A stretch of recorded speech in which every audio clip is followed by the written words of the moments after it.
안녕하세요. 자, 오늘은 8장 경우의 수와 확률 단원에 대해서 같이 공부해 보도록 하겠습니다. 자, 그 중에서 8.1 경우의 수를 같이 볼 건데요. 자, 경우의 수로 들어가기 전에 준비해 볼까요를 같이 볼게요. 자, 준비해 볼까요를 보면 1번 각 면에 1에서 6까지의 수가 적힌 정육면체 주사위 한 개를 던질 때 나올 수 있는 면의 가지수를 물어봤어요. 자, 1부터 6까지 있기 때문에 6가지 수가 되겠고요. 자, 2번 동전 한 개를 던질 때 앞면이 나올 가능성을 수로 나타내시오 라고 했어요. 동전은 앞면과 뒷면으로 되어 있죠. 자, 그럼 전체 경우의 수는 두 가지고요. 그 중에서 앞면이 나올 가능성은 2분의 1이 되겠습니다. 3번 오른쪽은 주인에 반 학생들이 1분 동안 줄넘기를 하는 수를 조사하여 나타낸 표이다. 표를 완성하시오 라고 했는데 문제에서 보면 0부터 0 이상 20 미만인 학생 수 도수가 나타나 있고 여기에 대한 상대 도수를 구하는 문제예요. 자, 이거는 전체 학생 수 분의 이 범위에 해당하는 도수를 구해주면 되겠죠? 자, 그래서 25분의 2라고 상대 도수를 구해주면 되겠고요. 자, 이거를 소수로 표현해주면 0.08이 되고요. 두 번째는 25분의 9. 이거를 소수로 표현해주면 0.36이 되겠고요. 세 번째로 25분의 11. 이거를 소수로 나타내면 0.44. 그 다음에 네 번째로 25분의 2.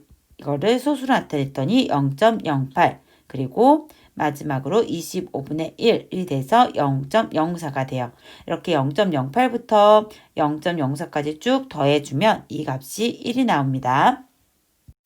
8.0 우리는 모두 미래의 영감. 우리는 일상생활에서 많은 순간 선택을 하게 되는데 예를 들면 친구와 같이 영화를 보러 나갈 때 어떤 옷을 입을까? 또는 무엇을 타고 갈까? 어떤 간식을 먹을까 등과 같이 어떤 상황에서 나타날 수 있는 경우를 생각해보고 선택을 하게 된다라고 해요. 이런 선택을 할 때는 나의 경험을 바탕으로 할 때도 있지만 일기예보에서 하는 비가 올 가능성을 보고 우산을 준비한다던가 농구 경기에서 자유투 성공률을 참고해서 득점 가능성을 예상하는 것과 같이 여러분들은 통계 자료의 분석을 바탕으로 할 때도 있어요. 이와 같이 어떤 일이 일어날 가능성을 예측하는 것은 불확실한 미래를 대비하기 위해서 보다 나은 선택을 하는데 도움을 주고 있고요.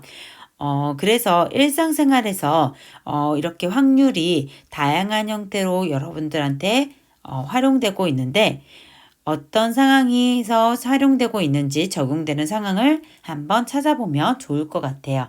자, 그럼 아래 문제 한번 각자 풀어보도록 하고요. 페이지 249페이지 같이 보도록 하겠습니다. 자, 교과서 249페이지 생각력에 같이 한번 보겠습니다. 목재주령구라고 하는 건데 통일신라 시대 유물인 목재주령구는 6개의 사각형과 8개의 육각형으로 이루어진 14면체 모양의 주사위입니다. 라고 되어 있어요. 이 주사위의 각 면에는 궁중놀이를 즐길 때 사용되었던 서로 다른 놀이 방법이 한 개씩 적혀 있고요. 목재 주령구를 던질 때 나올 수 있는 결과를 생각해 봅시다. 라고 했어요. 자, 활동을 보겠습니다. 나올 수 있는 놀이 방법은 모두 몇 가지입니까? 라고 물어봤어요. 자, 우선은 여기 보면은 6개의 사각형과 6개의 면과 그 다음에 8개의 육각형으로 되어 있다라고 했으므로 총 14가지의 놀이 방법이 나올 수 있겠고요. 활동 2를 보면 사각형인 면이 나오는 경우는 모두 몇 가지인지 구해보자 라고 했어요. 자, 사각형인 면은 문제에서 몇 개라고 했죠? 6개라고 했으니까 6가지입니다. 라고 얘기해 줄 수 있어요. 자, 생각 1 아래를 보겠습니다. 생각 1을 보면 목재 주령구를 던질 때 사각형인 면이 나온다. 육각형인 면이 나온다. 등과 같이 자, 여기 교과서 줄치도록 할게요. 동일한 조건 아래 여러 번 반복할 수 있는 실험이나 관찰을 통해 얻어지는 결과를 무엇이라고 한다고요? 사건이라고 한다. 라고 했어요. 자, 그리고 사건이 일어날 수 있는 가지수를 경우의 수라고 한다고 했어요. 자, 경우의 수는 중복해서도 안 되고요. 그리고 어느 한 가지를 빠뜨려서도 안 돼요. 그래서 어떤 사건이 일어날 수 있는 모든 가지수를 다 구해주면 됩니다. 그리고 예를 들어서 사각형의 면이 나온다는 것은 사건이 일어난 경우이기 때문에 방금 전에 우리가 구했듯이 6가지고요. 그래서 이 사건이 일어나는 경우는 6입니다 라고 얘기할 수가 있어요. 문제 1번. 한 개의 주사위를 던질 때 물음에 답하시오 라고 했어요. 주사위 아래 그림을 봤더니 주사위는 각 면에 1이 있고요. 그 다음에 2, 3, 4, 5, 6, 6개의 면에 각각 1부터 6까지 숫자가 적혀 있어요. 자, 그러면 1번 일어날 수 있는 사건을 두 가지 말하시오 라고 했어요. 자, 일어날 수 있는 사건은 우리가 얘기할 수 있는 게 다양하게 얘기할 수 있는데 우선은 뭐 짝수의 눈이 나온다 라고 얘기할 수 있고요. 아니면 소수의 눈이 나온다 라고 얘기할 수 있고요. 또 다양하게 홀수의 눈이 나온다. 아니면 2의 배수의 눈이 나온다. 3의 배수의 눈이 나온다. 다양하게 얘기해 줄 수가 있어요. 자, 2번. 1에서 말하는 각각의 사건이 일어날 수 있는 경우의 수를 구하시오 라고 했어요. 우선 첫 번째, 짝수의 눈이 나온다 라고 하는 사건에 대한 경우의 수는 주사위는 1부터 6까지 숫자가 있기 때문에 짝수는 2, 4, 6 따라서 총 3가지입니다 라고 얘기할 수 있고요. 다음에 두 번째, 소수의 눈이 나온다 라고 얘기할 수 있는 경우는 우선 소수라고 하는 거는 약수가 1과 자기 자신만을 가지는 수를 소수라고 하는데 자, 소수는 2가 있고요. 3이 있고요. 5가 있어요. 그래서 총 3가지입니다 라고 설명할 수 있겠습니다. 자, 250페이지 생각 2를 같이 한번 보도록 하겠습니다. 자, 사건 A 또는 사건 B가 일어나는 경우의 수는 어떻게 구할 수 있나요? 라고 하는 문제예요. 자, 정인이네 중학교 학생들은 방과후 활동으로 오른쪽과 같은 프로그램 중에서 한 가지를 선택하여 신청할 수 있다라고 했어요. 오른쪽 프로그램에서 예술 방과후 프로그램을 선택할 수 있는 경우는 4가지이고 예술 방과후 프로그램 4가지 그리고 체육 방과후 프로그램을 선택할 수 있는 경우는 3가지이다 라고 했어요. 그런데 예술 방과후 프로그램과 체육 방과후 프로그램을 동시에 선택할 수가 없기 때문에 정인이가 방과후 프로그램 또는 체육 방과후 프로그램 중에서 한 가지를 선택하여 신청하는 경우의 수는 4 더하기 3 이꼴 4 더하기 3은 7 이렇게 설명할 수 있어요. 즉, 이 얘기는 뭐냐면 예술 또는 체육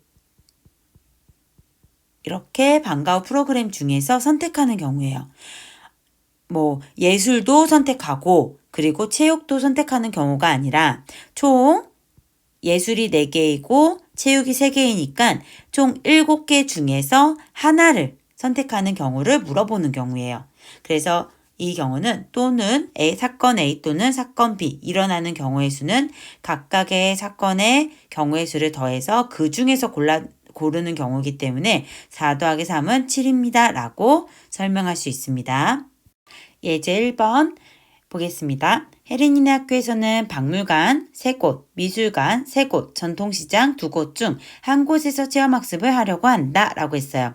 이때 박물관 또는 전통시장 중에서 한 곳에서 체험학습을 하는 경우의 수를 구하시오 라고 했어요.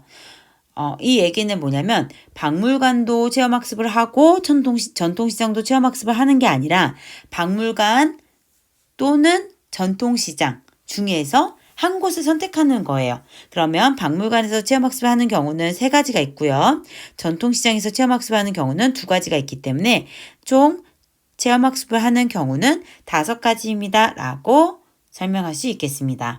문제 2번. 주머니 속에 1부터 7까지의 자연수가 각각 적힌 공 7개가 들어있다 라고 했어요. 이 주머니에서 한 개의 공을 꺼낼 때 2의 배수 또는 5의 배수가 적힌 공이 나오는 경우의 수를 구하시오 라고 했어요. 자, 그러면 2의 배수가 나올 수 있는 경우는 2, 4, 6, 총 3가지가 있고요. 5의 배수가 나올 수 있는 경우는 5 이렇게 1가지가 있어요. 따라서 2의 배수가 나올 수 있는 경우의 수 3가지 플러스 5의 배수가 나올 수 있는 경우의 수 1가지, 즉 4가지가 답이 되겠습니다. 그럼 오늘 배운 개념 정리하고 가겠습니다. 첫 번째로 배운 개념은 사건에 대해서 배웠는데요. 사건이란 동일한 조건 아래에서 여러 번 반복할 수 있는 실험이나 관찰을 통해 얻어지는 결과를 사건이라고 하고요. 두 번째로 경우의 수는 사건이 일어날 수 있는 가지수를 경우의 수라고 하고요.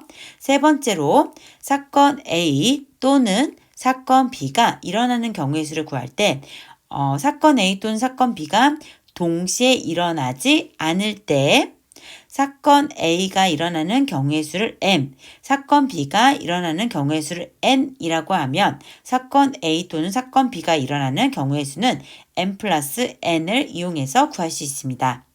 자, 그럼 오늘 수업 페이지 250페이지까지 모두 마치겠습니다.